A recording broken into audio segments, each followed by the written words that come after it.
Hey guys, it's Kelly. Fear not!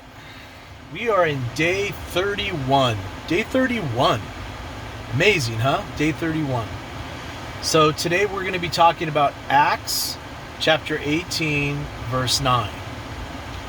Now, to put it into context, this is Paul's third journey, I believe, and he's left Athens and he's going to Corinth. And he's staying with some friends that are in the same profession as tent makers with him. And he's working during the day, and he's going to the synagogue. He decided to speak to the Jews in the evenings. But they were really abusive to him.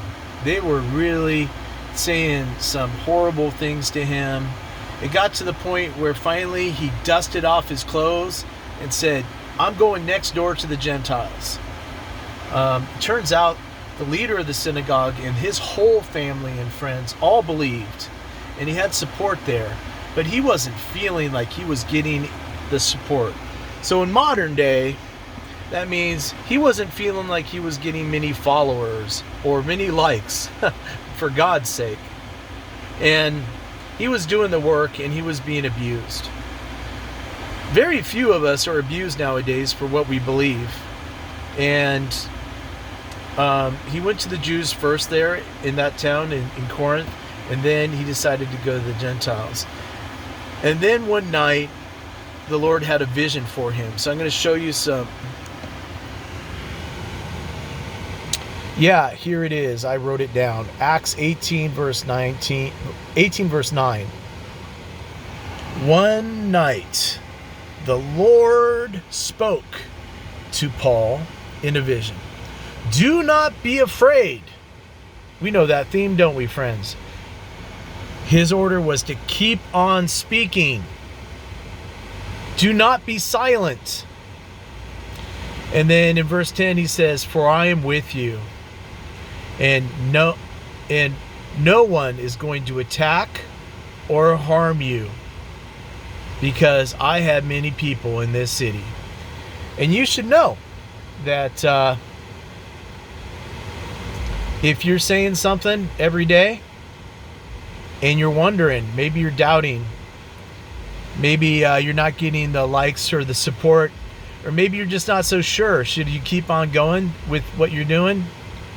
And if you're speaking of God and you're giving the message, and in this time the message from God is to Paul, do not be afraid.